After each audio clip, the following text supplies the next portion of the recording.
जी। राधे राधे भगवान, आपके चरणों में कोटि कोटि प्रणाम।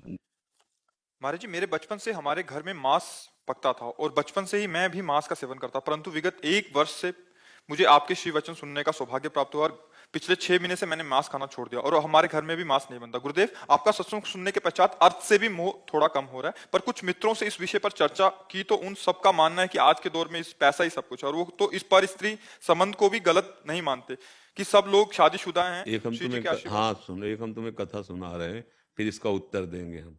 ब्रह्मा जी के 4 पुत्र हैं, प्रकट हुए सतयुग, त्रेता, द्वापर और कलयुग। ब्रह्मा जी ने संपूर्ण भुवनों का निर्माण किया है, क्योंकि सृष्टि रचना का कार्य ब्रह्मा जी को है। तो ब्रह्मा जी ने 4 पुत्रों को बुलाया, सतयुग, त्रेता, द्वापर, कलयुग को। सतयुग से कहा, बेटा हमारी आज्ञा है, यद्यपि मैं तुम्हारे स्वभाव को जानता हूं, तुम अपने राज्य में ऐसा कुछ विधान करना कि हमने नरक बनाया है उसमें भी प्रवेश हो, खाली ना रहे। तो उनका पिताजी, ऐसा नहीं हो सकता, हमारे राज्य में कोई नरक नहीं जा सकता। द्वापर से, त्रेता से कहा, त्रेता ने कहा हम अपने बड़े भाई का अनुगमन करेंगे पिताश्री। द्वापर की तरफ देखे, बोले आपको निराश नहीं करेंगे, प्रयास करेंगे। कलयुग से कहा तो कहा, पिताजी जैसे बड़े भाई ने कहा हमारे राज्य में कोई नरक नहीं जाएगा, ऐसे हम आपको वचन देते हैं कि हमारे राज्य में कोई बिरले बच जाए तो स्वर्ग या भगवत प्राप्ति करें, सीधे सबको नरक भेजेंगे। समझ रहे हो ना?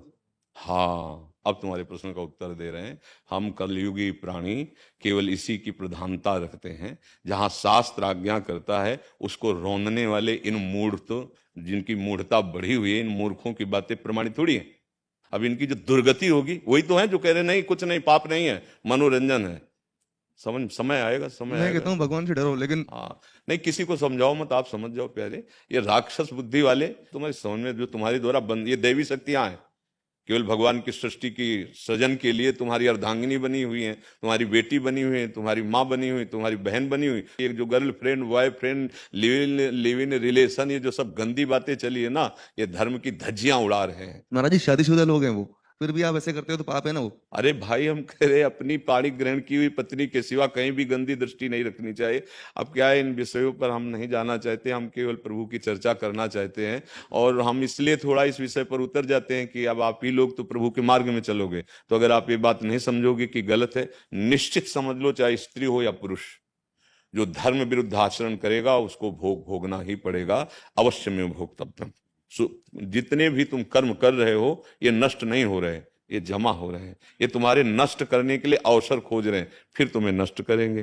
देखो, अनंत जीवों, अनंत योनियों में भटकते हुए आज हमें मनुष्य जन्म मिला है। तो जो हमारे पास कर्म पूंजी जमा है गंदी, उसको आग लगा दे, ना कि और कमाई करके गोदाम भर ले। अब ये मूर्खतावश समझा नहीं जाता ना, इसलिए पहली बात तो हम तुम्हें धन्यवाद देते हैं कि आप वाणी सुन करके इस गंदे आचरणों का, गंदे आहार का त्याग कर रहे हैं। पर आप ऐसी आशा मत रखें कि आपके उपदेश से आपके मित्र सुधर जाएंगे, वो आपको भी बिगाड़ने की कोशिश करेंगे। तो अपने को सुरक्षित रखने के लिए, हाँ, कुसंग का त्याग करो। उनको सुधारने की भावना तब तुम्हारी दृढ़ होगी जब पहले तुम बहुत अच्छे हो जाओ। तुम अच्छे हो जाओगे ना, फिर तुम्हारे आचरण देख। अच्छा, इसमें यह भी बात है, आप अच्छाई पे शुरू हुई और पीछे बुराई रही, उसका फल दुख आएगा। तो घबरा के छोड़ मत देना कि जब से अच्छाई में लगे तब से हमारा सब गड़बड़ होना शुरू हो गया। ऐसा मतलब हो सकता है विधान, क्योंकि अब मान लो क्रम सुख का चलता रहा, अब पाप कर्म का क्रम आ गया और आपने अच्छाई शुरू कर दी, अब वो क्रम तो भोगना पड़ेगा।